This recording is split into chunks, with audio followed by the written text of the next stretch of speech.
It's really a great pleasure and honor indeed to welcome everyone on this very special occasion of Clinico Echo Dialogue, an update on rheumatic heart disease, rheumatic fever, being organized by Rheumatic Heart Disease Council of CSI. I'll request the convener of the council, Dr. A.K. Pancholia, to please. Pancholia is very well known to all of us that he has been the HOD of Medicine, Clinical Preventive Cardiology, and recipient of various awards and recognitions, and has been the Associate Editor of Indian Heart Journal. I'll request him to start the proceeding of the meeting by a digital launch. And during the launch, you can request Dr. M.K. Das to please join you. Dr. Pancholia, sir. Yeah, thank you very much, sir. It is a great honor for the CSI that we are launching this digital launch of the CSI Rheumatic Heart Disease Council logo here for the first time, and that will be useful in the subsequent programs in future also. So I request our National President CSI Dr. M.K. Das and our moderator today Dr. H.K. Chopra to kindly launch this digital launch this CSI Rheumatic Heart Disease Council logo.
Thank you very much for starting this digital era with the digitalization of the logo even, and I am really very grateful to our convener who has started the program with this inauguration of the digital, the logo of CSI RHD Council.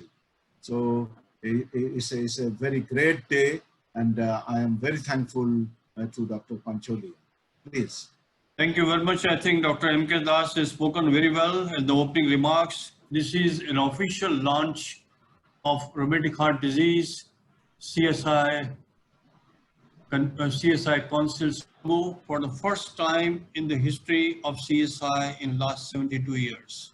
It's a great achievement under the dynamic leadership of none other than our own Dr. M.K. Das and our convener of the council, Dr. A.K. Pancholia. I think I am very grateful to Dr. Ipka, who really facilitated this program to make it present today. It's a very, very big event, and I'm sure it's recorded in the history of CSI under the leadership of Dr. M.K. Das. With this, we'll start the proceeding of the meeting, and I'll request Dr. A.K. Pancholia to please start the proceeding of the meeting. Well, thank you very much, sir. So, good evening, everyone. On behalf of the Rheumatic Fever, Rheumatic Heart Disease Council of Cardiological Society of India, it is indeed a great pleasure to welcome you all to this most fascinating program, this Clinico Echo Dialogue, Rheumatic Heart Disease, which is neglected, forgotten, but very important preventable cardiovascular disease in India, which is affecting the population at their prime and the productive life. To revive this this forgotten or the neglected entity in cardiology, the CSI RHD Council took an important initiative to organize this webinar with the leaders in this particular field from India, and I think we'll be having a wonderful program ahead.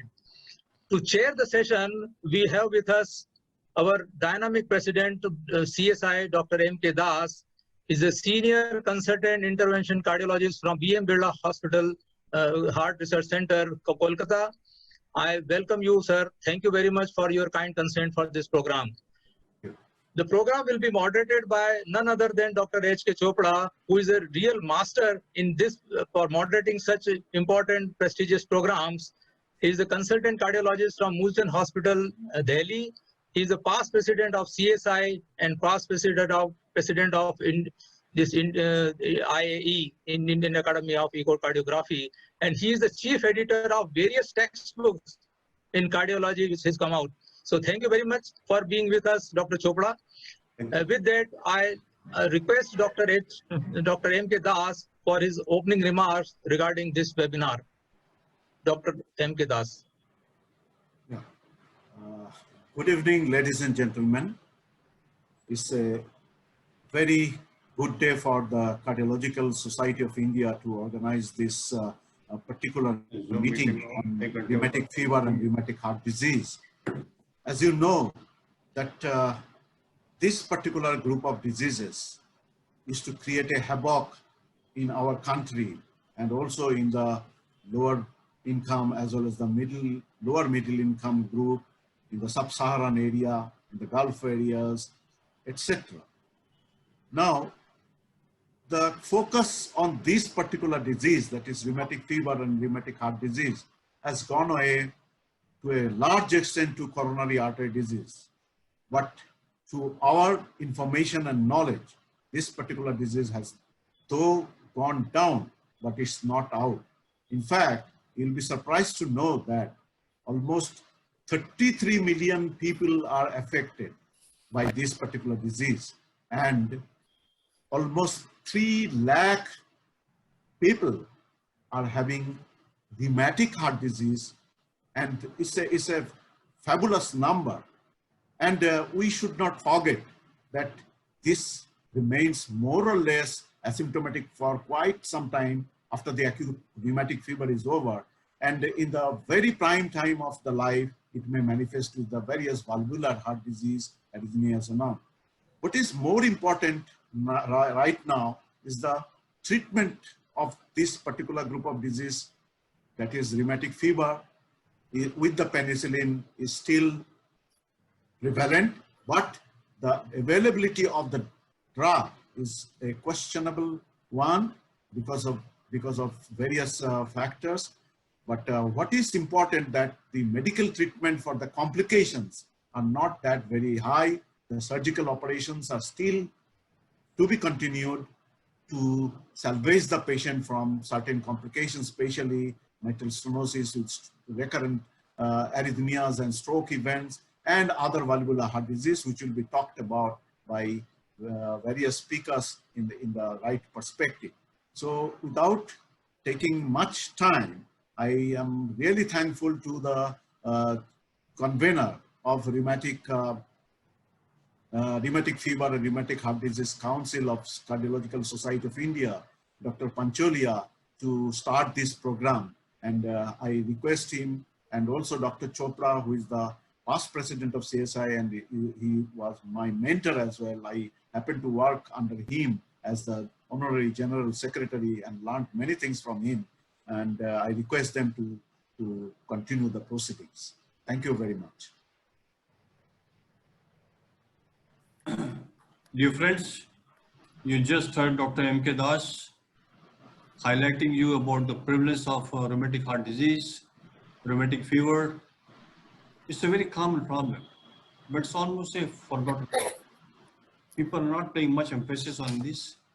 And I know that when I was a student, we heard a lot about rheumatic fever and rheumatic heart disease, and the pioneer woman was Dr. S. Padmavati.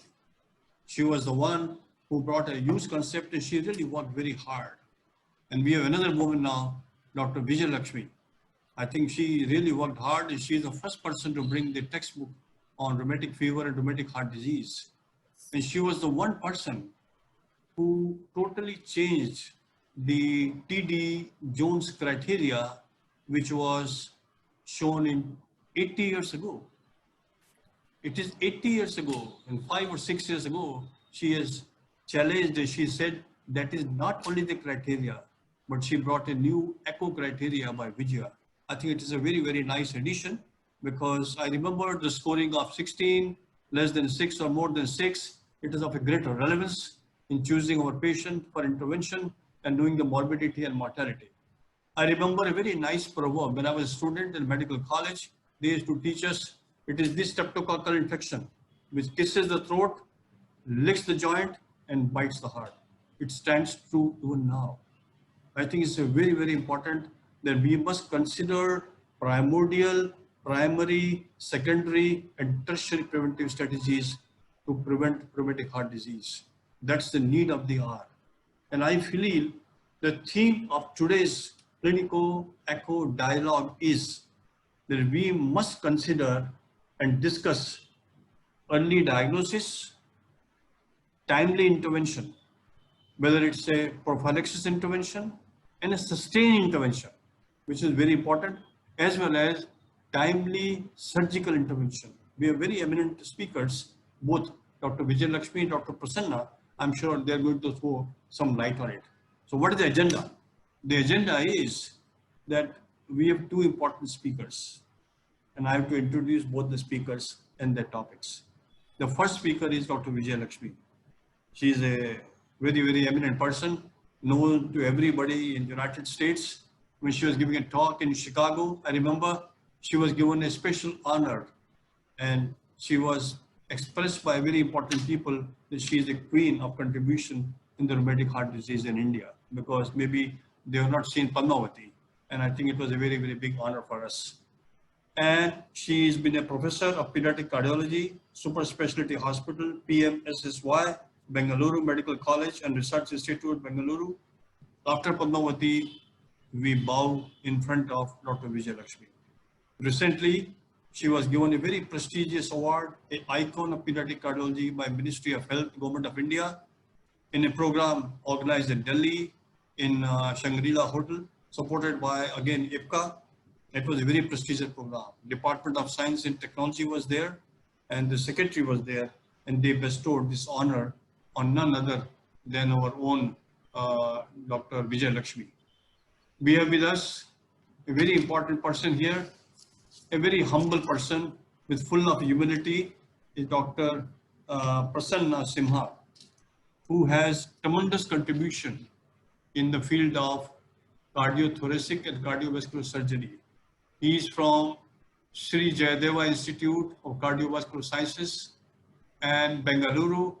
His contribution in rheumatic heart disease interventions in the form of repair or replacement is very well known all over the world. What is the change in the strategies? What is the change in the scoring?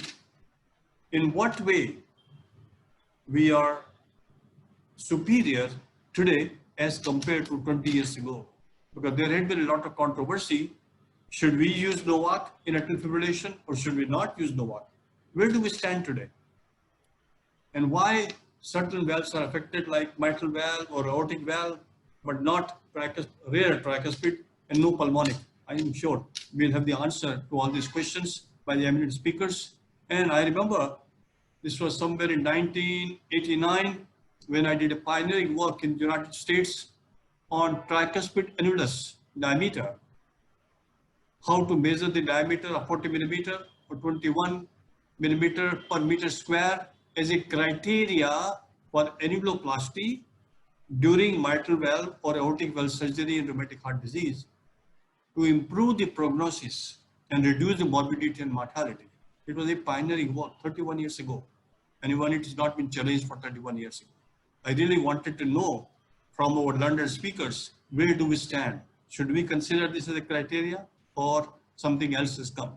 With these few words, I'll request our first speaker, Dr. I.B. Vijay Lakshmi, to give her presentation. Dr. I.B. Vijayalakshmi, Madam. Thank you very much, sir.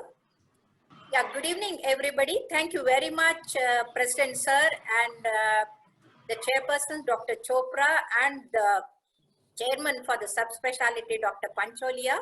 It's a great pleasure to speak on the clinical echo dialogue applied on a rheumatic fever, rheumatic heart disease, because I have a passion for this. And this is a great lady at the age of 101. She continues to inspire all of us. About 40 years back, in 1976, when I presented multivalvular disease to her, that was the day I decided I should become a cardiologist. And though I took long, then that's how she is now when I met her last. And why the rheumatic fever has remained a burning problem? Because of pathogenesis of rheumatic fever and rheumatic heart disease is a complex maze of events and are immunologically intricate, pathologically significant, and clinically devastating for the patients. Hence, the precise early diagnosis and management of acute rheumatic fever is very important. For the past 70 years, we have been using zones criteria, and Edward Kaplan, in his editorial to the WHO, he wrote, detection of active rheumatic carditis is a great prognostic and therapeutic importance and is currently based on the zones criteria. The fact that penicillin has failed to eradicate the disease process is irrefutable proof of the need for a more laboratory, more epidemiological and clinical research.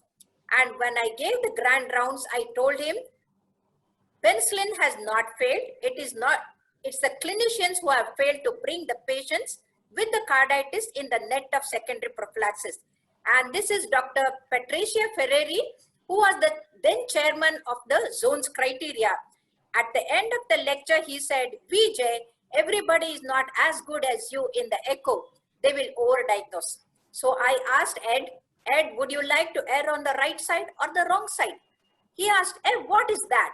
Then I said, if you overdiagnose, put a penicillin prophylaxis, which is less than %, and the child is normal, that is erring on the right side.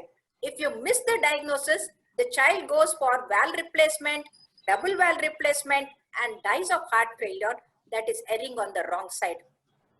Then he raised both the hands and he said, you are disarming me. And that was the time the whole lot of them clapped, and then he gave me a book and he said the blessings must be earned. And hence I went ahead with my prospective double-blind study in which 542 cases were studied from 3 best centers. Only the professors of pediatrics, they made the diagnosis, and clinical diagnosis according to zones criteria. I found that nearly 40% of them had functional murmur, tachycardia, fever, anemia, and even congenital heart disease. And polyarthralgia was present in 70%. At that time, polyarthralgia was minor criteria, and then nearly 46% of them had echo evidence, that is a subclinical carditis.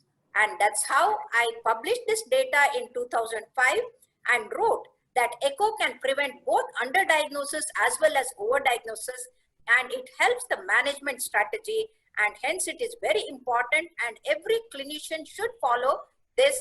And then I gave my echoes criteria where mitral valve thickness, regurgitation, rheumatic nodules, beaded appearance, pericardial effusion, caudal tear, and the reduced mobility and hyperechogenicity of the submitral structures. These are the 8 things that I had seen in the study, which was very important according to the chronological order I gave them. And so I went ahead with the prospective study of 333 patients, and to my utter dismay, the auscultation has become a dying art, I thought, because MR was detected only in 144, whereas echo could detect in 239. AR was present in 11 and TR was detected only in 9, but echo could detect in 60 of them.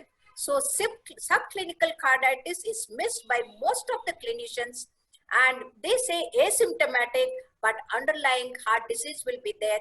And every time there is a recrudescence, the more and more heart gets damaged. And this was published in 2008. And now in 2015, Ed Kaplan is there in the team. And then the two largest series in the world, that is our two series I told, were included.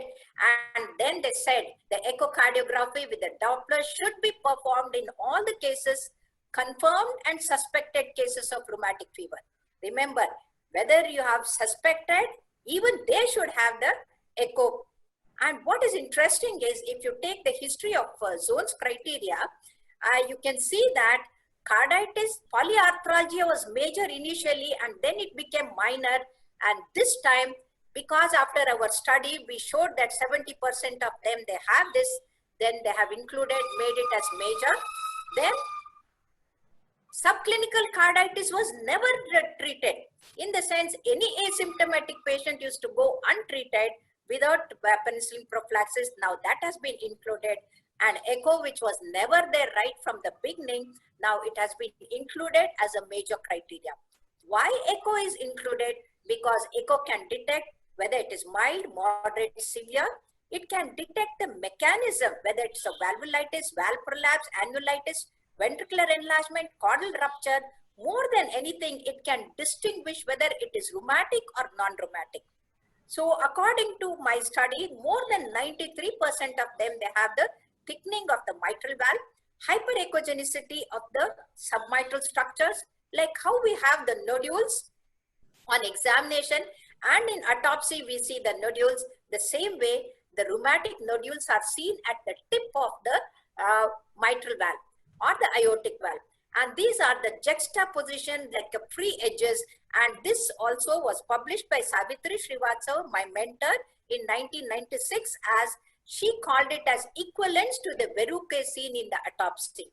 And what is more interesting is the beaded appearance. So when you look at the autopsy, you can see that aphthous ulcers like things are seen at the tip of the mitral valve and where there is a friction, and that is seen as the beaded appearance. And beaded appearance can be seen not only in the valve, even in the submitral structures like the chordae as well as the papillary muscle. So severe the inflammation that this is seen very well. Now here you can see that like a club-like structure is a nodule at the tip, and also there is a caudal tear and with the mitral regurgitation. So echocardiography is very important. Like, you know, it can show that almost all the cases of, whether it is a functional or it is a rheumatic can be made out. Here you can see that this is a 6-year-old child with a dilated cardiomyopathy post-viral infection. And you can see that there is a sphericity is there, central mitral regurgitation is there, the valves are absolutely normal, and LV function ejection fraction has come down. So in contrast, in rheumatic, you must see that there has to be substantial jet, a mosaic pattern for more than 1 centimeter beyond the copting point, and then the spectral envelope should have a grading, and then the holosystolic jet has to be seen, and we can grade as grade 1, 2, and 3. And what is important is just having mitral regurgitation or mitral valve prolapse doesn't make it as rheumatic. As you can see here that this is a mucopolysaccharidosis patient with the grade 3 severe valve prolapse. But this has only 2 echo score is only 4. So this is a myxomatous valve with the mitral valve prolapse and regurgitation and not a rheumatic. And in contrast, you can see that here there is a pericardial effusion, mitral valve thickening, caudal tear, severe MR, the echo score is 10. So unless the valve regurgitation is associated with the other features of rheumatic fever and the echo score is more than 6, we should not make it as a pathological rheumatic fever. And here echo score is 10. And this is a 3-year-old child. Clinically, somebody had made it as a congenital mitral regurgitation. But when we looked at the echo showed the thickening of the mitral valve, aortic valve, beaded appearance. And not only that, you can see that beautiful beaded appearance. You never see this in a congenital mitral regurgitation. Once you have this beaded appearance, then mitral regurgitation and the thickening of the valves, and you can see that thickening is of not only mitral, even the aortic valve, and the echo score was 8. Though the child was only 3 years old, we put the child on the penicillin prophylaxis. So, but for the echo, this child would have been deprived of the secondary prophylaxis and would have gone for the further damage when there is a recrudescence of the rheumatic activity. This is the 13 years old child. Everything was a severe mitral regurgitation. Many people think that rheumatic fever does not cause severe aortic regurgitation, but this child had a very severe florid aortic regurgitation. Though severe aortic regurgitation is very rare in rheumatic fever, it can occur, and you can see that ASLO was positive. Not only positive, it was increasing when we did further. And this is a 14 years old child, had a polyarthralgia, and ECG showed a very nice, beautiful grade 1 AV block, that is a first degree block with the P mitral. And this patient had all the echo features and was put on penicillin prophylaxis. But unfortunately, they did not give the penicillin prophylaxis because he was asymptomatic. But if you show the echo to the parents and show how bad the valve is, regurgitation is, and they can definitely get scared, and then they will not stop the penicillin prophylaxis just because the child, the joint pain has gone. So echo plays a key role in counseling the parents as well to give the prophylaxis. So this is a 9-year-old child, CRP positive, blood culture negative, and ASLO was positive, went on increasing. And this patient, you can see that how the thickening and the beaded appearance is there.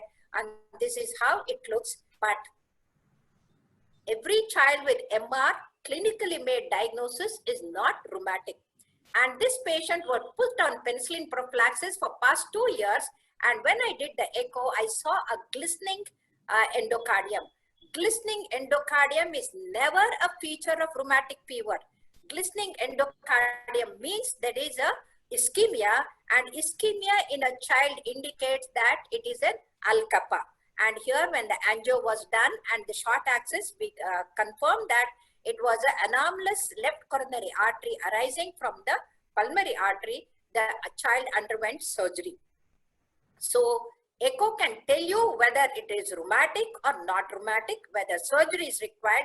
And here you can see that beautifully, you can see that the caudal tear has occurred, and because of the caudal tear, there is a rolling of the chordae. And not only that, sometimes the chordae can be moving up and down, and all this can be distinguished from the thrombus as well as the vegetation when you correlate with the clinical findings. The clinical findings and the echo should be correlated to make the diagnosis. And this is the patient who was put on steroid. And once you look at the echo, you can see that both AML, PML, chordae are torn. And even if you immerse this child in a drum of steroid, he is not going to improve. So this child, after stabilization, requires the valve repair. And this is how the echo can tell you. And in contrast, you can see here, this is only 6-year-old child, came with the breathlessness, palpitation, heart failure. So we thought severe MR, rheumatic fever, and a heart failure, but the echo showed that there is a non-compaction, and the non-compaction is the one which is making the pump failure, and then the PML is flail, and because of PML, there was a severe MR. So this child required surgery, and this is not going to improve with the secondary prophylaxis like the other children.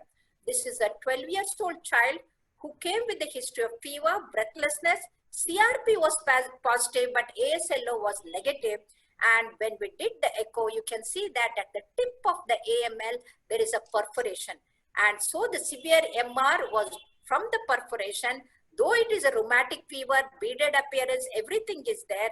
This MR is because of the super added bacterial endocarditis. So this is the child who was treated as a rheumatic fever with the steroids. There was flaring up of the primary complex, developed the meningitis, And then from NIMHANS, they sent the patient because of the murmur, and then you can see that there is a subaortic membrane. So just because the patient has got murmur, ESLO is there, in the past we were going wrong, but echo can tell you precisely what it is. Hence, the writing group concluded that echocardiography with the Doppler should be performed in all the cases confirmed or suspected of rheumatic fever. It is reasonable to consider performing serial echocardiography Doppler study in any patient diagnosed or suspected, and not only that, echocardiography findings not consistent with carditis should exclude the diagnosis of rheumatic fever.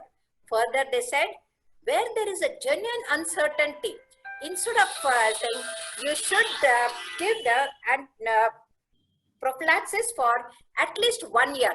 That means you are not leaving any child without penicillin prophylaxis. So even if there is a doubt, even after the echocardiography, then you have to give penicillin prophylaxis.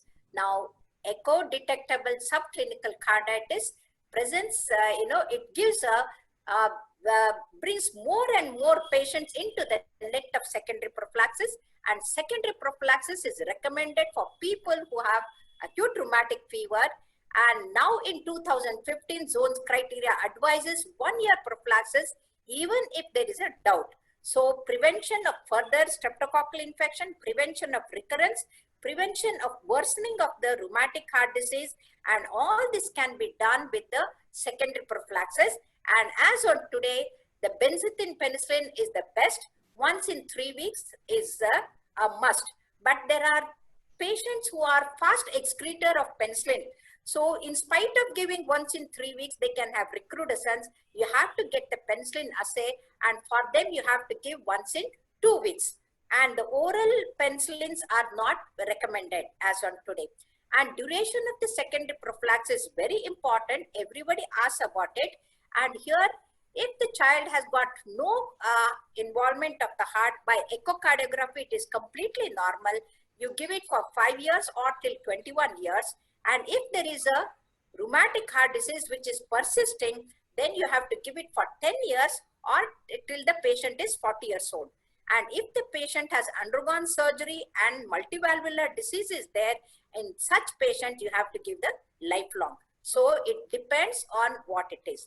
Now coming to the primary prevention, it is very important. Dr. Chopra mentioned about it, that after the streptococcal sore throat, within 9 days, if we give benzathine penicillin, one single shot or oral penicillin, literally we can prevent the antigen antibody reaction and the rheumatic fever and the joint pain occurring. That means we are literally preventing the child from developing the rheumatic fever. So this is very important. All the parents, all the pediatricians, they must give penicillin once the sore throat is detected. That is the streptococcal after taking the swab. But when it is not given, this is how the child ends up. Juvenile mitral stenosis is very particularly seen in the Indian subcontinent, and these are the patients who have a severe LV dysfunction, RV dysfunction, and look at this, the orifice is just 0.2 square centimeter. It is impossible for the balloon to go. So I took the 18 to 20 millimeter balloon where the stretched profile was just 3.6 and opened it, and you can see that the gradient came down from 36 to 13, and this is how literally balloon dilatation is life-saving for them. This is the lady, she came with a full-time pregnancy, hemoptysis for 3 days, almost half a liter blood she was losing every day, and the orifice was 0.4 square centimeter. That is a critical one, and she had a pulmonary apoplexy.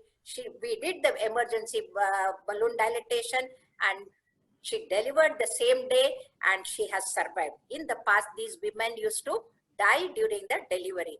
Now, after the second trimester, we can cover under the echocardiography itself, we can do the balloon dilatation.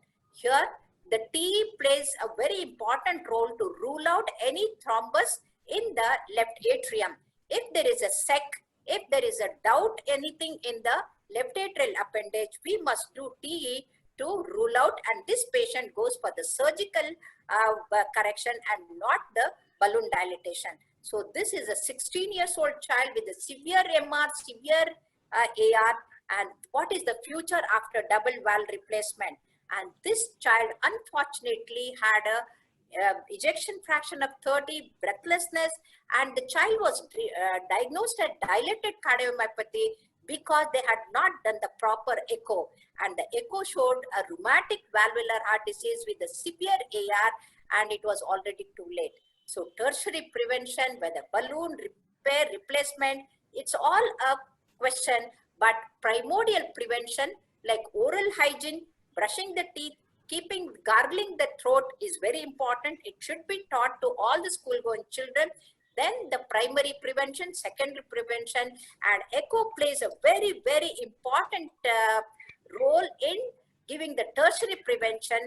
And we say prevention is better than cure in rheumatic heart disease because complications during pregnancy, bleeding problems, stroke, heart surgery, endocarditis, death, all can be avoided if the echo is done in a staged way. So rheumatic fever, it's a burning problem, but we'll have an extinguisher in the form of echo criteria. And then, in fact, you can see that anybody thinking that it is a pill task, no more, because echo has come like a Sanjeevani for these children to save their lives. So this is not a carry home message. It is a webinar message. Echo is useful in a precise and early diagnosis of carditis, including subclinical carditis during the first attack of rheumatic fever. It is a key technique used to assess the valve damage, decide the management strategy, and hence echo has to be included for all the cases. Detecting subclinical carditis will prevent from the relaxed inappropriate secondary prophylaxis. Echo detects resolution of the damaged valve. In fact, 70% of the valves which are thickened, edematous, reduced, they become totally normal with the secondary prophylaxis. So echo can help you to see how much improvement is there. New zones criteria with the echo as a major criteria will take the teeth of the acute rheumatic fever. So the old sayings like 50% of rheumatic heart disease do not have past history will be in the past, because that subclinical carditis will come into the secondary prophylaxis, and the rheumatic fever licks the joints and bites the heart will go, because echo can prevent the biting of the heart, and timely treatment can improve. So it's a Chinese proverb which says the superior doctors prevent the disease. Like with the clinical echo dialogue like this, the people can improve and change their vision. If your view is changed, the whole site will be changed. And the mediocre doctors will treat the evident disease, and inferior doctors like me who are treating full-blown disease when the child is dying, we make an appeal to everyone. The children may be victims of their fate. They may be born in a poor family with the overcrowded thing, but let them not be victims of our neglect. And if we don't want to neglect and give the best to the children, and we have to see that echocardiography has to be done properly and appropriate treatment has to be given to them. Thank you very much for your kind and the patient hearing. And I thank Dr. Pancholia, Dr. Chopra, Dr. Das, and also Prasanna and all the viewers for listening to me. Thank you very much, sir. Thank you very much, Dr. Vijay Lakshmi, for a most lucid presentation. I think we'll have the questions and discussions after the speaker finishes his talk. May I request Dr. Prasanna now to have a presentation on strategies for surgical intervention in patient of rheumatic heart disease. Dr. Prasanna, sir.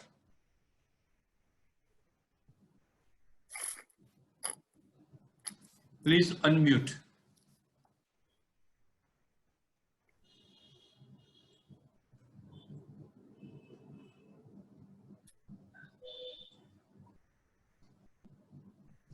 Just 1 second.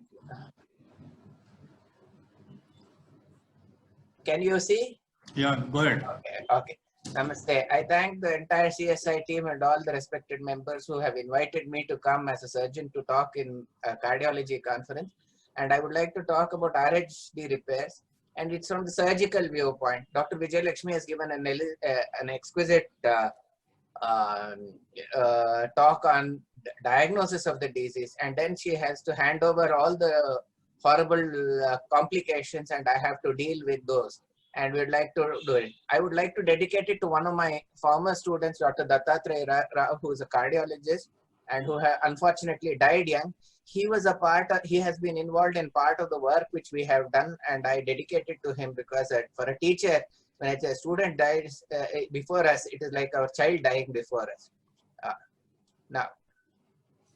Freedom from, now we all know that repairs have got a better outcome than replacement for myxomatous valves. But we must not forget that Carpentier did his initial work on rheumatic valves, and he and Tyrone David have shown that if you were to replace the valve, you will find that if you put a mechanical valve, as is the norm in young children and young people, that the survival significantly drops, and even the thromboembolic episodes are terrible. This is with good anticoagulation, and in India with inadequate access to anticoagulation, the data is still worse. Now we have some Indian data, for example, from All India Institute, which shows that if you were to repair the valve, you would get a good quality of life for at least 10 years. And even there is a significant freedom from MR over the 10 years. And even if you were to take at any time, even for degenerative valves, a repair is always better than replacement. This is something that has to be repeatedly told because it can be done and it should be done, but unfortunately it is difficult. Now, how do we approach the valve? Now, this is the way non-calcified valves are generally repairable. And obviously in myxomatous valve, we in our hospital have got nearly 100% rate. For example, isolated P2 prolapse, I have not replaced in over 20 years. And from 1997 when we started the program.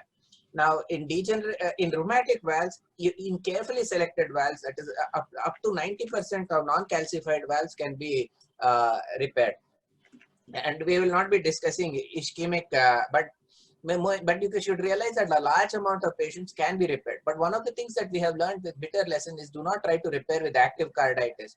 There will be MR. In fact, I have seen, as Dr. Vijayalakshmi told, in fact, I have had patients who were presented with grade 3 MR. We treated carditis and it totally disappeared. So it's very important to not try to, as far as possible, not to operate in active carditis. Another problem is that you may repair the valve, looks good, but as the carditis progresses, and even though you start treatment, the repair gets damaged. And so it's very important to try to stabilize the patient. Now, as this is the one of the things that we had described, how do you select rheumatic valves? Okay, we have the disease, we know that they have got rheumatic valve disease, but how do we select? Now, we described a particular triangle that Dattatreya and I had described this triangle, and he won the prize in Indian Association of Echocardiography for the best paper award for this.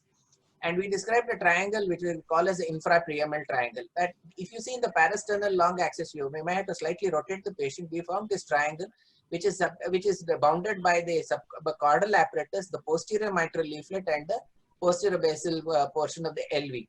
Now, if you take the area of this and then measure it, we call this as the infrapreamal triangle area.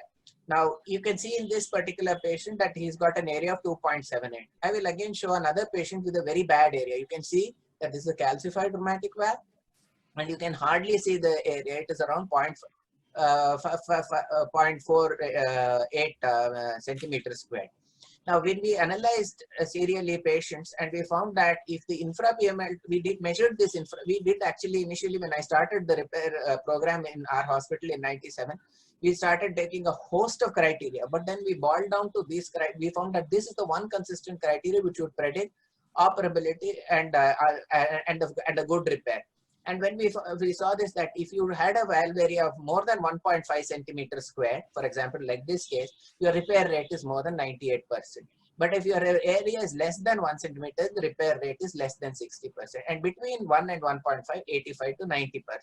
And we call this the infrapreamal triangle, and we have been consistently using this today. And as my skill improved, I have been able to repair more and more of these smaller areas, but technically they become more and more challenging and have to be referred to centers of excellence with good experience in this. Dr. Sampath Kumar from AIIMS has also described the AML height, and if the AML height is less than 26 millimeters, then it is going to have a very poor chance of repairing the valve.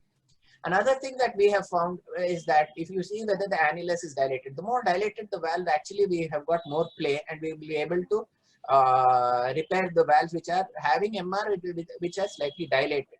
But the penalty is LV dysfunction. The other thing that we do as surgeons is apart from the time when we had when we did not have 3D echo, the short axis analysis of the involved segments of the valve was very, very useful, and I continue to use this day. In fact, we have found that a careful transthoracic echo has got a 99% chance of corroborating with the intraoperative TE and the intraoperative findings. Now, how do I analyze the valve? Now, it's very important to see where the annular plane is. Now, this is very important because rheumatic heart disease is not an isolated disease of prolapse or retraction. It is a combination of various things contrary to popular belief. And as we all know, prolapse is above the annular plane, retraction below the annular plane, and tenting is when it is the entire subvalvular apparatus is dragging it down.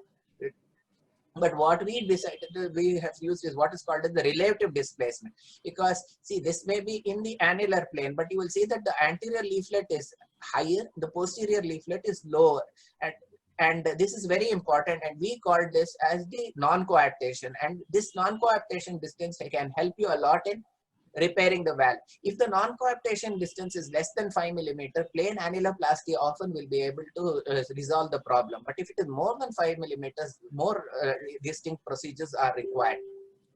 And another thing that we have to see is that we have to pay close attention to the direction of jet prolapse, because it takes the direction away from the direction of non-coaptation. For example, in this case, you would be at a posteriorly directed jet.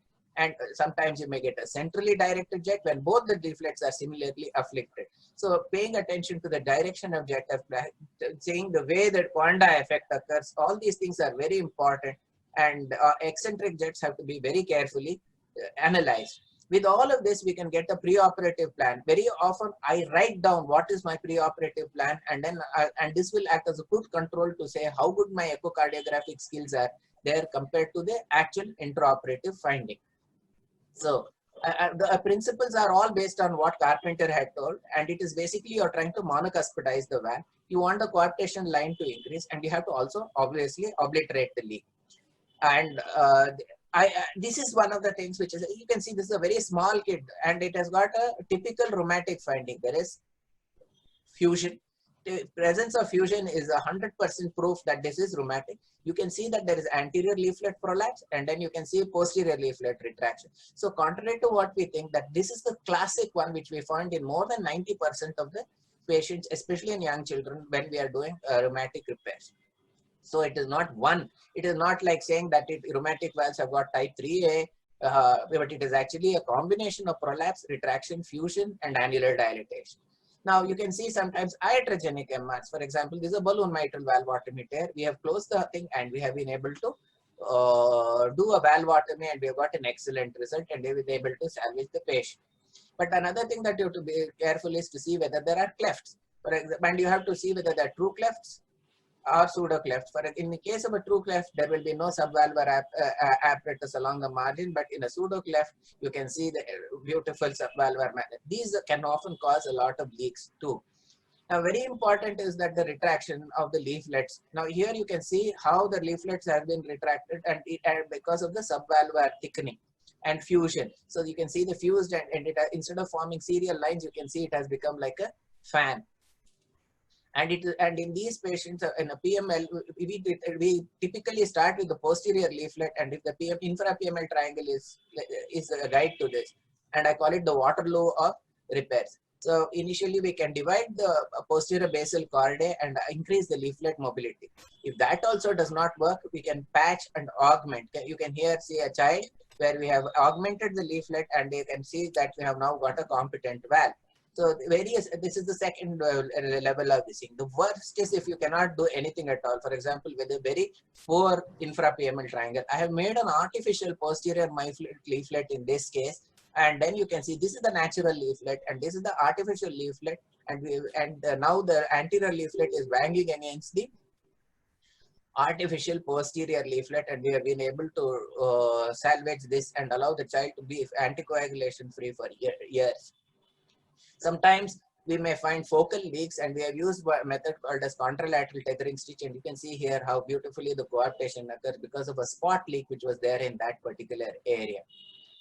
For the anterior leaflet prolapse, that we are now for using Gore-Tex cordae, and you can see here how we have placed Gore-Tex cordae, and you can see that for example, in this child we have placed this Gore-Tex cordae, and we call this method combined cordoplasty because Gore-Tex cordae are costly, and we cannot use multiple Gore-Tex cordae, so we devised a method by which for two sutures we could cover the entire anterior mitral leaflet. So, but one of the things that I would like to tell, and this is an interesting thing which I would like even to share with the cardiologist, is the cordae are to direct and they are not parachute ropes. For example, here you can see a totally flail corda here. It has got nothing to hold it, but I have now not tied the cordae. But even though I have not tied the cordae, you can see competence is occurring here. It's a beautiful example. I call it, you can see it is coapting by just placing the cordae and not tying it. And this is the beautiful result that occurs in there. So cordae are to direct and not parachute ropes. So what can be achieved by when you do these things?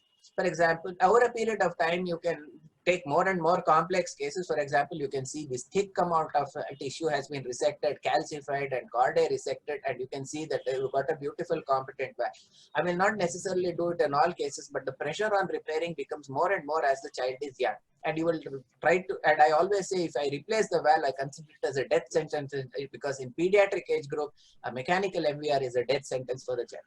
And so how long do these last? We have got lots of patients who we have been doing from 1997, and I will just give an example. This boy was operated when he was 18 years old and in 98. And he has come to me 22 years old. He's married, he's having a child, and he has, in fact, he and his wife come regularly, and they have been able to start their family, and they're still going strong. I have had children who have, one night, a father came knocking on my door, and I was wondering, why is he coming? And he said that after the IVF, his child has been, his daughter who had repaired has now come and he delivered. So like this is all would have not been possible with mechanical valve replacement. I want to do when it recurs. Now, it is very important that people take prophylaxis, but in selected cases, and I will say it has to be very carefully selected, that we could do re-repair, and this is not the norm, but we have been able to even re-repair certain patients who have been compliant and who have had progressive disease. And you can see this looks terrible, but then we have been able to, this is the same valve which has been repaired. So it requires a careful planning, analysis, and the surgeon should also sit and see the echo and do the analysis and be able to do. We have been doing this by routinely through a routine hemisternotomy. This is a small kit, and we have done so that now that the child will not have can wear a shirt collar or a blouse and not be able to have a visible scar. But we have also been doing in our more elderly people totally endoscopic surgery. This is done without, or we do not have a robot, but this has been done totally endoscopically through the areola. You can see this is the port, and this is the utility incision, and these are the ports through which we have done. And this is you can see on follow-up. This is, you cannot see the incision at all, and you can see these are the ports, and you cannot make out that this patient has had surgery. Of course, these are done in very selected cases, and I don't do it in every case, but it goes to show how much you can do if you have a dedicated valve repair program. In our experience from 1997 to the last data collection point was 2019, and contrary to what we think, 80% of the patients are rheumatic. Over the years, this proportion has been coming down, and myxomatous valves are coming up, and we have done 1,686 repairs over 18 years. And we had done till that time 10 redo and another 4 required. We will be expecting more and more redos as the time comes. We've had also an important thing is that we've had some replacements and redo repairs for endocarditis. And it's important that both rheumatic prophylaxis and endocarditis prophylaxis are to be done carefully along the way. Now, one of the things that is a major cause of mortality is RV dysfunction. Many of our children don't die, and young adults do not die because of LV failure after surgery, but RV failure. And RV dysfunction is very difficult to monitor. And we were trying to analyze what are the risk factors and how can we get cases early. And we tried to quantify by TAPC, RVF, and various things. So I would like to tell, we did a prospective study which we presented in the Brno Heart Symposium in World Congress of Cardiothoracic Surgery in Croatia. And we have also described using intrahepatic intra-aortic nitroglycerin, where we showed that intravenous nitroglycerin does not act on the liver, whereas intra-arterial nitroglycerin acts on the hepatic artery, and the vasospasm that occurs is relieved. Otherwise, ischemic hepatitis was a very common cause of death in these patients who had sick RVs. And what was our outcome when we did? We took between January 2009 and 456 patients with severe TR and RV dysfunction who had a TAPC less than 14 were analyzed. And if you see, this was how they were distributed, but I would like to show something. If you see carefully, of 456 patients who had a low PA pressure and a TAPC less than 10, the mortality rate was 100%. Their RV are hardly able to generate a eject, and their TAPC is very low. And so these are the patients whom we said should not be offered surgery. Whereas in the rest of the patients, we had only 3 deaths. But in these 9, this is 100% mortality. So we concluded that there were no survivors. So these cases are probably benefited with non-conventional surgery, and they should probably go to the RVAD or the transplant pathway.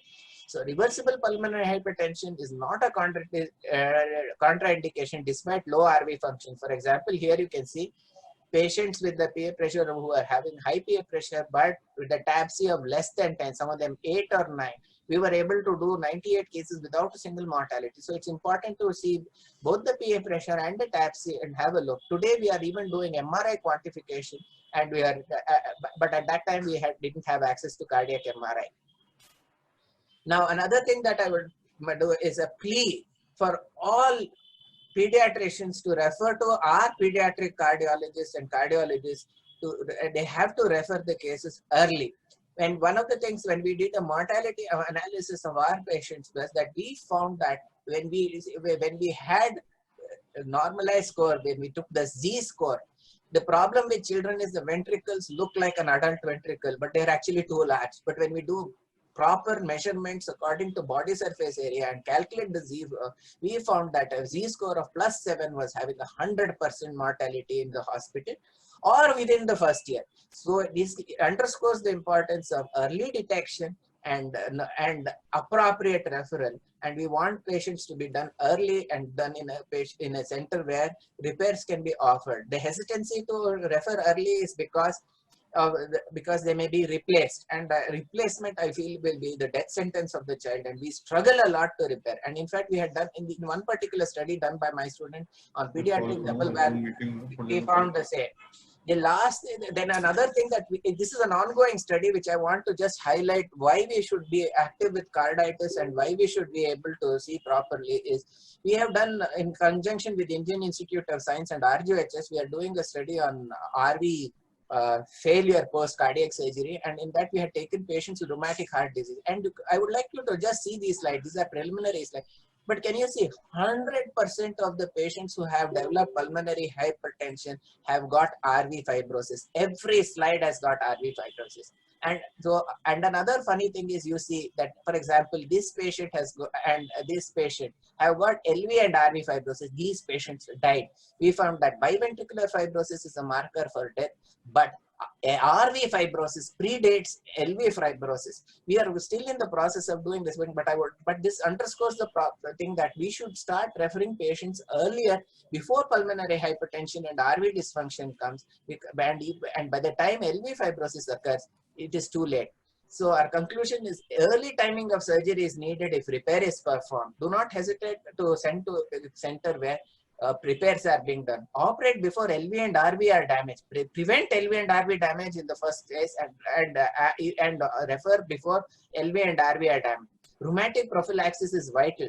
And we, in our repair program, we are giving 2-weekly penicillin rather than 3-weekly or 4-weekly as what is required, because we have found in Bangalore Medical College that the 3rd week MIC drug levels were inadequate, and so we are using 2-weekly penicillin. It may be a problem, but we have found that all those who comply have had very good results.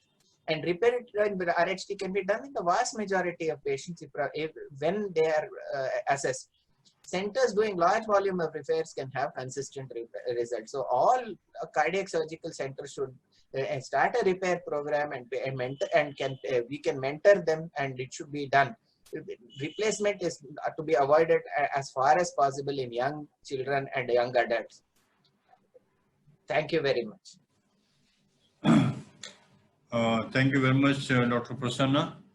I think it was a very beautiful presentation, a very lucid presentation by both the speakers, Dr. Vijay Lakshmi and Dr. Prasanna Sima. I don't know what should I call them as, because we have a grandfather of rheumatic fever and rheumatic heart disease contribution in All India Institute of Medical Sciences, Dr. Sampath Kumar. His name you already seen, his contribution you've seen. And we have a grandmother, Dr. Padmavati, who is 102 or 103 years old now. And I think her contribution is very well recognized. I'm very grateful. I'm also very grateful to Dr. Prasanna. He dedicated his talk to a student, which is very, very nice. And Vijay Lakshmi dedicated a talk to Padmavati. I think it's something very good, a good gesture. And so I must call that the grandfathers are in Delhi and the fathers are in Bangalore.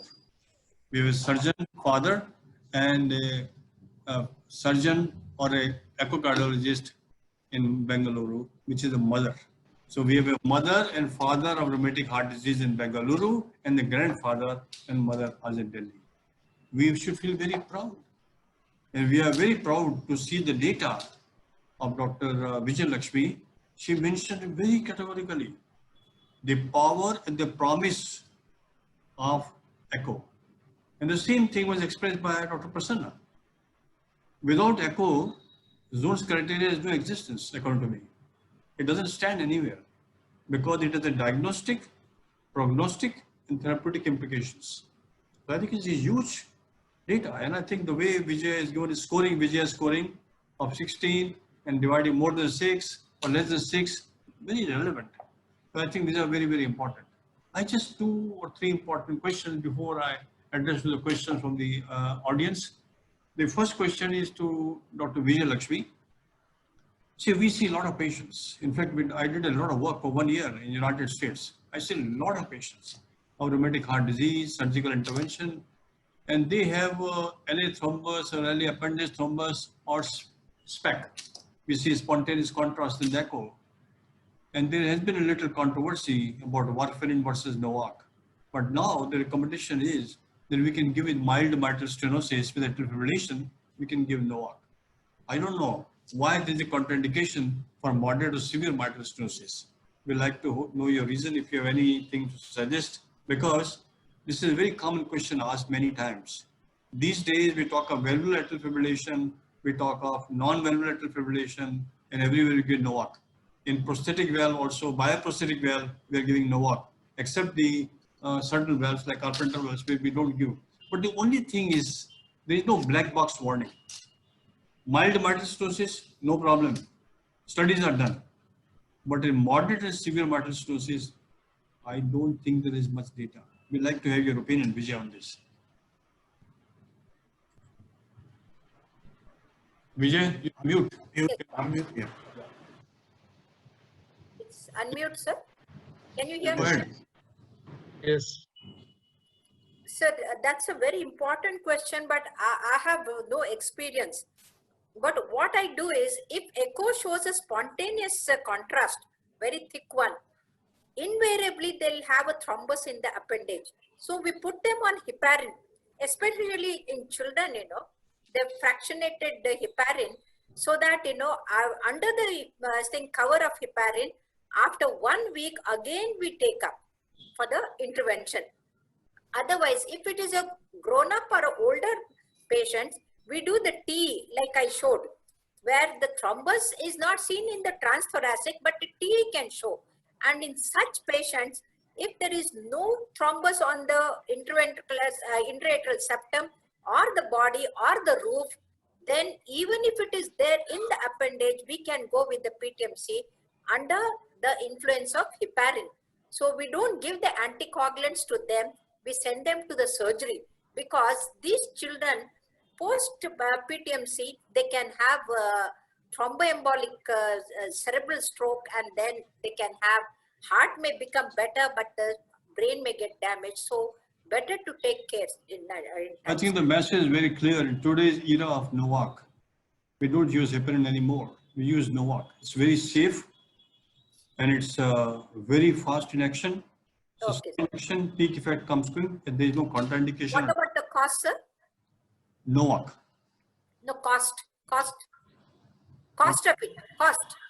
Is it cost effective? The price? Very cost effective. It hardly costs much whether we use rivaroxaban or we use apixaban or we use dabigatran or we use edoxaban. Edoxaban is not available in India. Good It's idea. very safe. There is huge data to support, especially they mention mild mitral stenosis. If you see the ACC guidelines or AHA guidelines or European Society guidelines, they say the only relative contraindication for not using in moderate and severe mitral stenosis with data. Okay, sir. After the data comes, NOAC should be used. From my point of view, NOAC is the need of the hour in any Very patient important point, sir. he undergoes this. It's very, very important.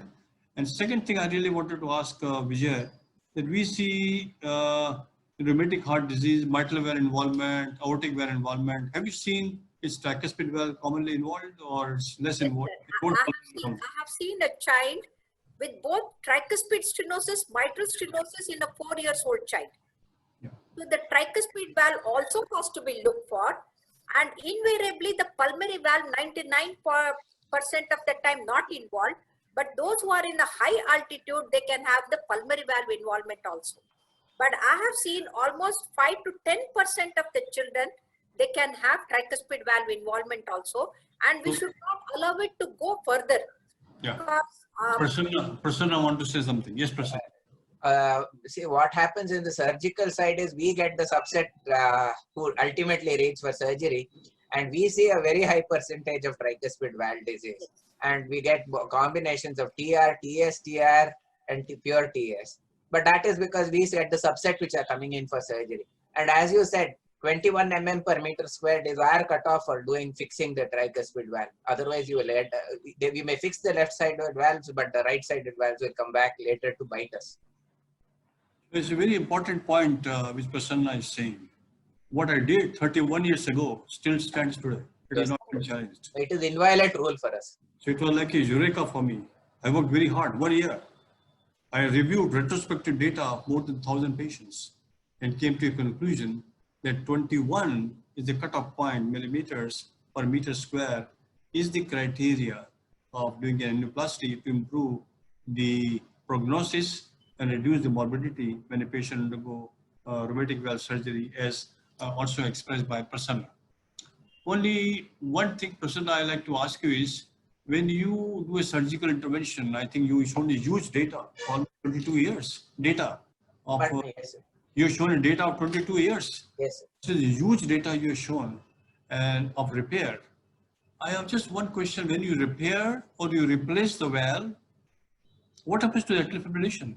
Does it remain? What happens to the atrial fibrillation? Sir, it is very important. We have one of the largest series of surgery for atrial fibrillation. And for me, I actually did not put the slide, but there is no small operation. For us, patient with atrial fibrillation clot, we do a thrombectomy, we do a MACE.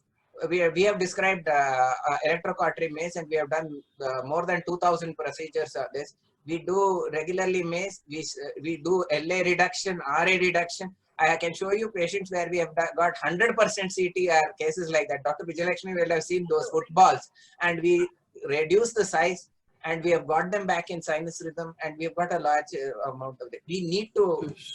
So it's a fantastic message. one of the giant That they do LA reduction, beyond RA RA. reduction to reduce Yes. the persistence or sustenance of atrial fibrillation. Yes. And he mentions a lot of patients are goes into sinus rhythm. It's very important. Sometimes 70% are in sinus rhythm. Yeah, our purpose is they should not be vulnerable to thromboembolic episodes. Yes. And I think 70% is the reversal rate, which is something very huge. It's a very important message. I think One of my patients with a giant LA, it was going beyond the RA in the X-ray. It was so huge, almost occupying like the Epstein's. and Prasanna had done the plication, and then maze, and the child was cardia became normal. It is I think amazing. it's a very important message by both the father and mother, father of surgery and the mother of echocardiology in the rheumatic heart disease, that the criteria of Vijaya should be used and the surgical intervention criteria which he mentioned, very important. And Sir, resection one or small RA point. reduction. One Yes. small point I want to tell is that apart, we always concentrate on the heart. But when we have a giant LA and compressing, it causes compression on the bronchi, on the lungs. And we see that recruitment of the lungs, effort tolerance is not just because of the cardiac this thing, but the respiratory function also significantly improves. Yeah, very important. Very, very important. I think I really want to compliment both the mother and father, and we feel very proud that this session is very important. I'm sure we have with us President of CSI, Dr. M.K. Das, because he's going to give some closing remarks. That we are very fortunate that in this particular session of so-called clinical echo dialogue, we have people with enormous contribution. No theoretical presentation. It is a presentation by their own work, their pioneering work. I think which really makes all of us very, very happy. We have some questions here. There is one question from Dr. Asha Murthy from Chennai. Dear Vijay, how do you differentiate MVP from RHDOR myxomatous valve, because management is different many times. We find MVP in echo and we have to do serology to prove it. You want to give any comment, Vijay? This Yes, is sir. Asha Murthy. Yeah, hi Asha. In one of the slides I showed the myxomatous valve has got a redundancy and it has got a greater excursion, and you can see the scallops all prolapsing, and the echo score will be less than 6 because there is only prolapse and the MR. But in case of rheumatic, there is a hyper echogenicity of the submitral structures. Only the tip is prolapsing and the beaded appearance is there, which is not there in the myxomatous valve. So echo can clearly differentiate a myxomatous valve from the rheumatic valve. Another lady is there, Dr. Darsha from Chennai, and she's also asking almost a similar question.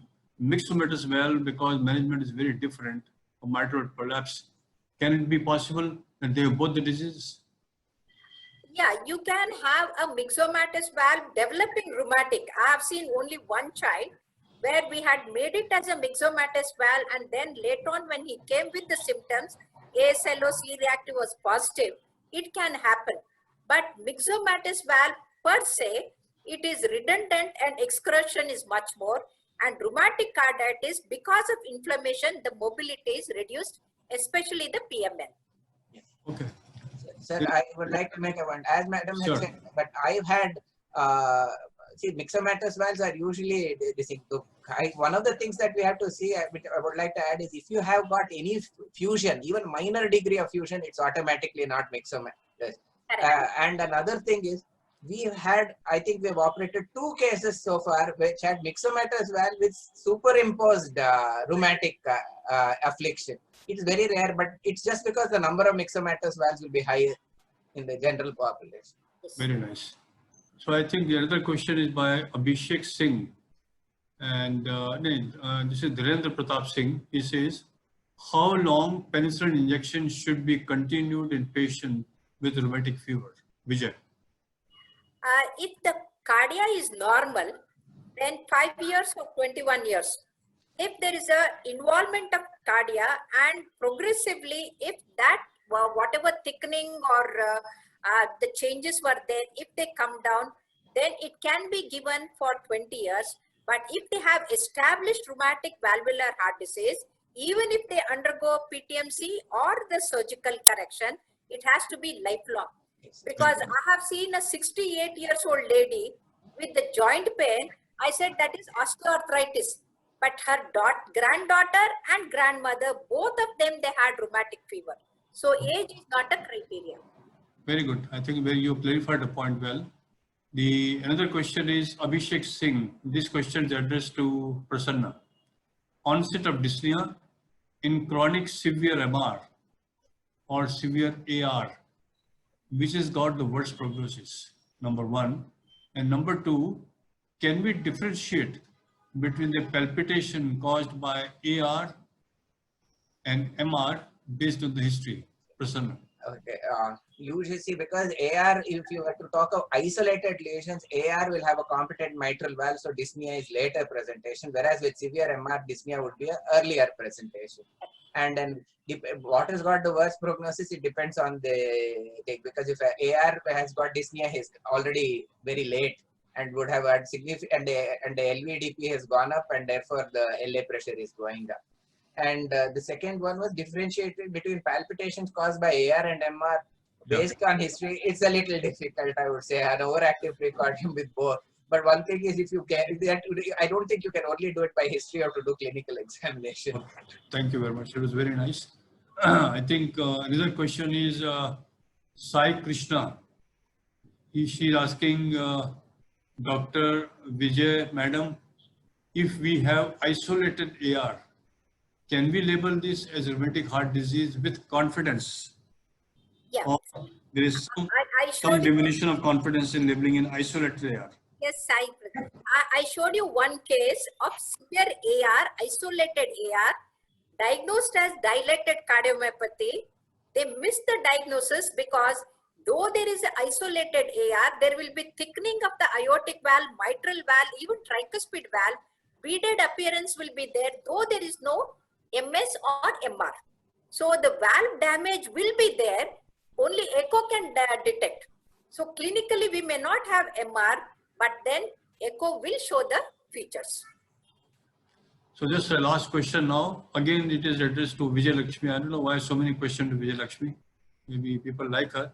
If the patient is allergic to penicillin, then what are the choices left for prophylaxis? How effective they are in comparison to penicillin? Yeah, this is often asked question. There is no deficiency. If you write the generic drug benzathine penicillin, there will not be any lack of availability.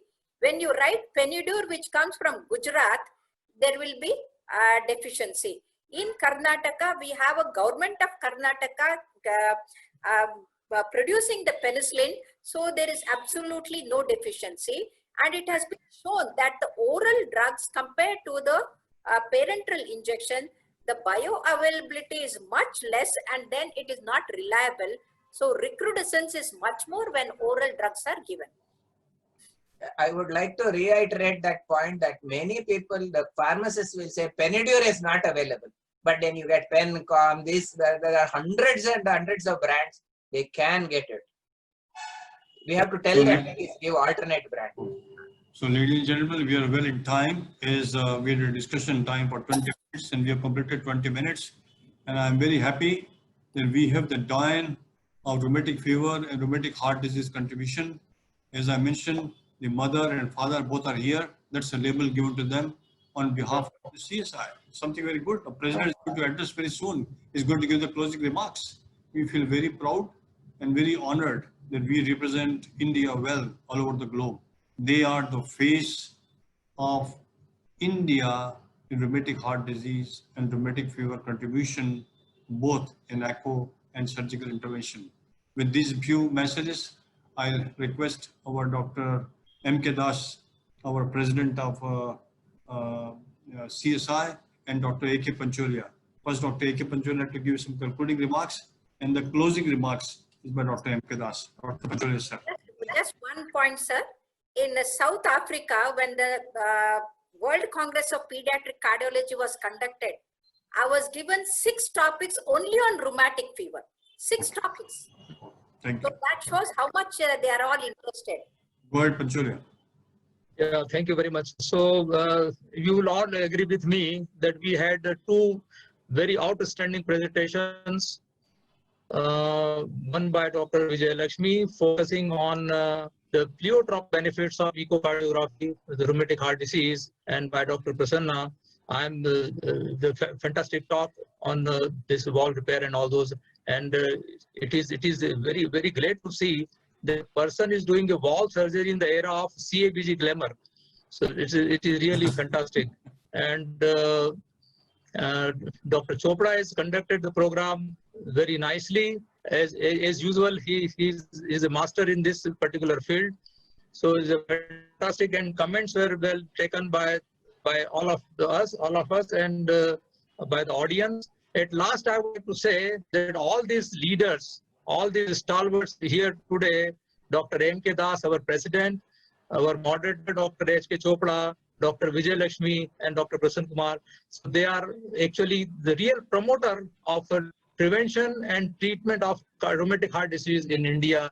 Thank you very much. And Thank you. after that, Thank you, Dr. Pancholia. I think I have a real honor and privilege to request to the president of CSI.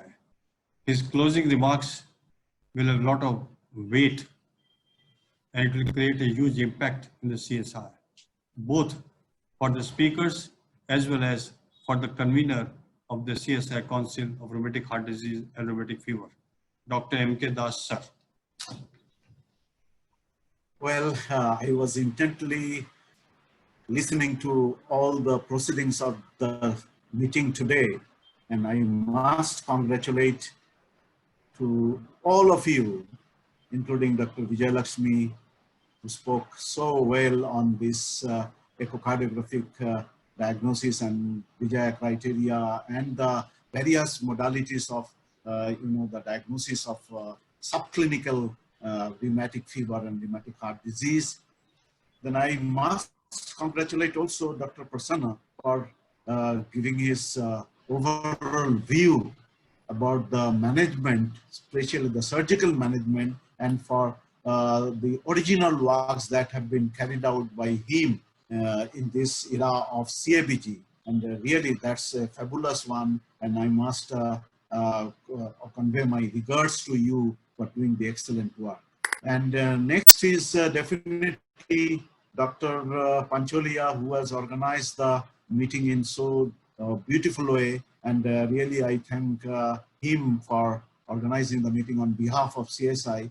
And lastly, of course, I must congratulate Dr. H.K. Chopra for beautifully conducting the whole meeting.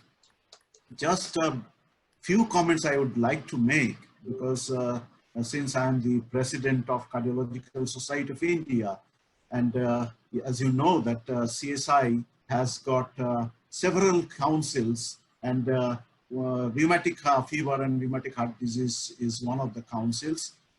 But what is our aim from CSI point of view is that we are more focusing on the preventive aspect of various cardiac diseases. Now, as you know, that all of us are focusing on the secondary and tertiary care, and primary care and primordial care, preventive cares are really going to the back. But what is more important now, because you have seen from Dr. Prasanna's works, it's a really hard work to give this kind of treatment, especially the reparative work, where most of the surgeons possibly will go for the prosthetic valve surgery instead of the reparative work. And that is to some extent actually giving some benefits in different ways, especially preventing the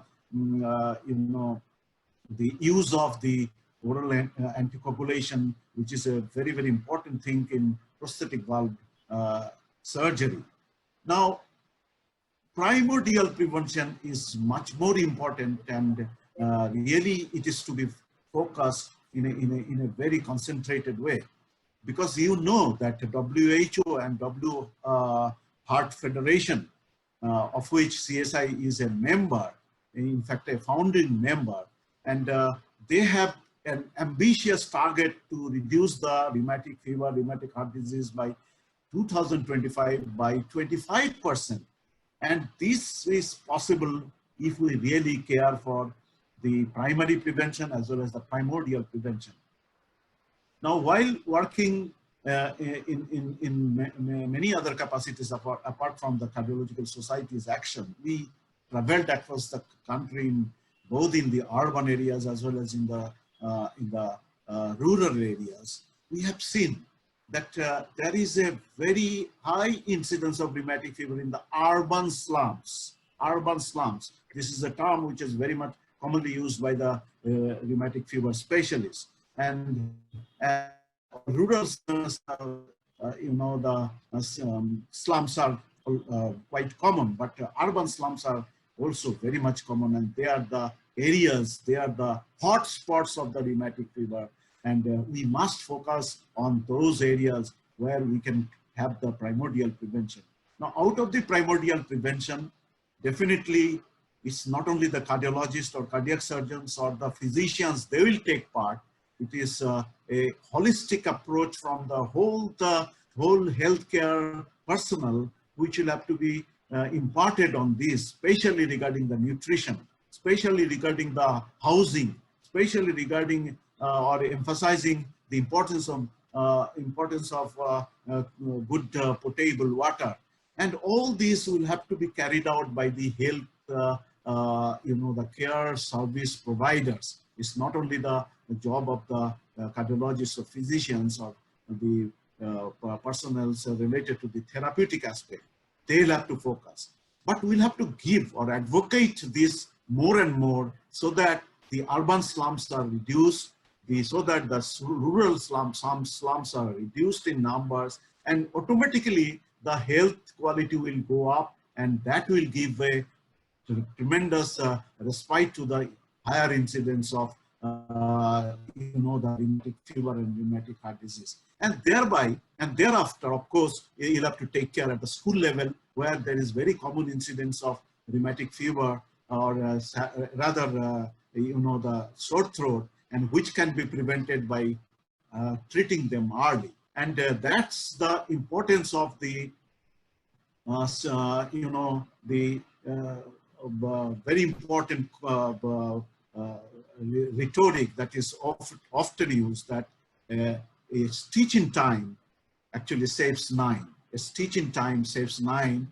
And that has been highlighted by both Dr. Vijay Lakshmi and Dr. Prasanna, that if you really can diagnose even at the subclinical level, then you are actually going for the prevention in a much better way. And same way, if you are preventing them early, then lesser number of patients will be going to the surgeons or interventionalists. And here again, Dr. Prasanna has highlighted significantly that if the patients come early, at the very early phase of their disease, they do better in terms of reduced mortality and morbidity. So overall, they have highlighted very strongly that prevention is very, very important aspect. And I think all of the speakers, the moderators, and even the listeners, they have also taken part actively. And I really must congratulate all of you for this beautiful presentation. Thank you very much, President Sir. We are very, very grateful to you. Your message is of a great importance for us. Your words of wisdom are of great importance for each and every one of us. And I'm very happy the way President of CSI is highlighted on primordial, focusing repeatedly on primordial. And he very well appreciated the contribution of both Vijay as well as Dr. Prasanna. And there is a huge data of Prasanna. I think it has not been highlighted so well, but so beautiful data he has got. There are only two things before we really close, and I hand over the mic to our Vice President of IPCA, who are our academic partners, getting a clue from what Dr. M.K. Das has just mentioned. That whatever we discussed today, it should come in the form of some kind of a paper, 3 pages or 4 pages, so that we prepare some kind of consensus on the management of rheumatic heart disease. I think both from the echo point of view and surgical point of view. And I'm sure Dr. Vijay Pancholia can coordinate with both the learned speakers, and we can create this, present it to our president, and get it published somewhere. Because I believe publish or perish. Same thing is a belief of our president, because we have seen 4 papers have been published under his dynamic leadership. So this is going to be great. Second thing, what I learned from what Dr. M.K. Das was just mentioning is, we must try to enhance the awareness about rheumatic heart disease in a very meticulous manner. We must create a smart heart app only on rheumatic heart disease. And they will be the instruments, Prasanna and Vijay Lakshmi, under the leadership of Dr. M.K. Das. I think it will be really great. Maybe we will take 1 year or 2 years or 3 years, but really it will sustain, because people really want to know. A lot of young generation is coming up. They should not forget such an important entity of rheumatic heart disease and rheumatic fever. I express my gratitude and thanks to all of you. I always close any session by Albert Einstein. And I remember his words. He said, we learn from yesterday, live for today, and hope for tomorrow, but never stop questioning as to what is new coming. And this can come only when we publish or we implement a procedure, something like app. With these few words, I hand over the mic to our Vice President of IPCA, Johnny Ed. Good evening, doctors, and indeed it is a great pleasure for us to, very grateful to Dr. M.K. Das, Dr. A.K. Pancholia, Dr. Chopra, and of course the two eminent speakers today, Dr. Vijay Lakshmi and Dr. Prasanna, for their lucid talk and discussions. And we are very grateful that we have been a part of the history on the launch of this rheumatic fever and rheumatic heart disease event on behalf of CSI, under the dynamic leadership of Dr. M.K. Das as the president, and of course Dr. M. Pancholia, and the able guidance of Dr. H.K. Chopra. We are very delighted to thank every speaker, every audience today for spending their valuable time and being a part of this historic webinar today. We had almost close to 1,500 logins today, and who had listened to this, and good interactive sessions as well. So once again, heartfelt thanks from IPCA, and we also express a gratitude to each and every medical fraternity for their services being rendered in this pandemic times, which is a very, very difficult time. Every doctor, every medical fraternity is spending their, taking up in these difficult times. So we are very grateful, and thanks to each one and all. And I request the team to play the logo once again.